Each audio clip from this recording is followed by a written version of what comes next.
Ça va la petite maison close du LOL?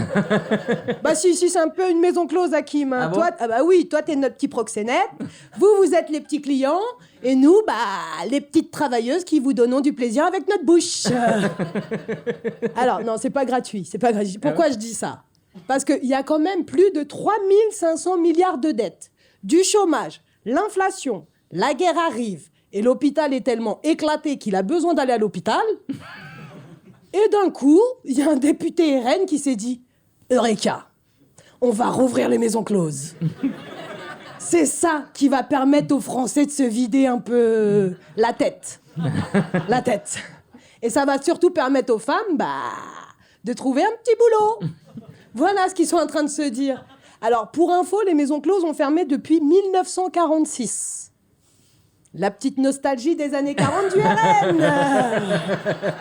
Ah, on les connaît. Ça fait 80 ans. 80 ans. On est d'accord, normalement, c'est pas la maison, c'est la discussion qui est close. 80 ans. Et vraiment, c'est bizarre que ça vienne du RN, quand même, cette proposition, parce qu'ils ont quand même, eux, ils défendent les valeurs traditionnelles de la famille. Tu vois, un papa, une maman, et quand maman va faire la vaisselle, papa, il peut aller aux putes. Voilà, c'est quoi la petite famille traditionnelle pour eux. Et leur argument, en fait, pour pouvoir réouvrir les maisons closes, ça serait de dire que c'est pour protéger les femmes. Ouais. Alors oui, c'est vrai. Mais c'est faux aussi. Non, mais parce qu'on le voit dans le modèle hollandais et belge, en vrai, les femmes, elles subissent autant de violences dans les maisons closes, sauf que c'est en cachette. Et surtout, si les clients sont comme Harry Habitant. Bisous à toi, mon chéri. Ah, mais en vrai, je crois que ce que veulent vraiment le RN, c'est pas protéger les femmes. Non, ce que veulent les RN, c'est que les prostituées payent des impôts. Voilà, c'est ça leur petit projet.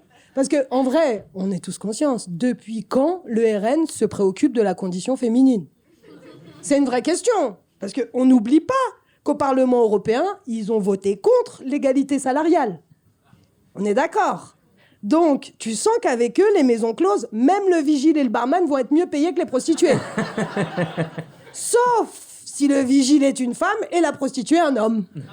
Tout simplement. Et on n'oublie pas non plus qu'en octobre, à l'Assemblée nationale, ce sont les seuls qui ont voté contre inscrire le principe de consentement dans la définition pénale du viol. Et le motif de ça, ça serait de dire la notion de consentement est subjective. Bah oui, si lui il veut et elle veut pas. Mais en vrai, dis-toi Hakim, le consentement est tellement subjectif pour eux que même pour leur projet de loi, ils n'ont même pas été consulter les syndicats des travailleuses du sexe pour savoir si elles étaient d'accord. Voilà le consentement, à leur niveau, ils en sont là. Et on n'oublie pas non plus qu'en septembre, le RN a voté contre le remboursement des dépassements d'honoraires pour les femmes atteintes d'un cancer du sein. Donc, elles vont être vraiment belles, leurs petites maisons closes, avec des femmes qui n'ont qu'un seul nichon parce qu'elles n'ont pas pu être remboursées, quoi. On voit la gueule des baraques, quoi.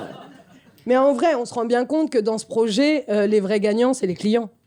On va pas se mentir, parce que c'est les seuls, aujourd'hui, qui sont pénalisés. Depuis 2016, ce sont les seuls qui sont pénalisés. Donc ça, déjà, c'est bizarre, on est d'accord. Ouais. Parce que la femme a le droit de se racoler, mais le client n'a pas le droit d'y aller. Ouais. Tu vois, c'est comme si tu avais le droit d'ouvrir un magasin, mais que le client n'a pas le droit de rentrer dedans. C'est chelou. Ouais. Mais moi, j'aimerais quand même qu'on puisse appliquer cette petite logique au RN. Qu'ils aient le droit de racoler, oui. Qu'on ait le droit de voter pour eux, non. Ouais.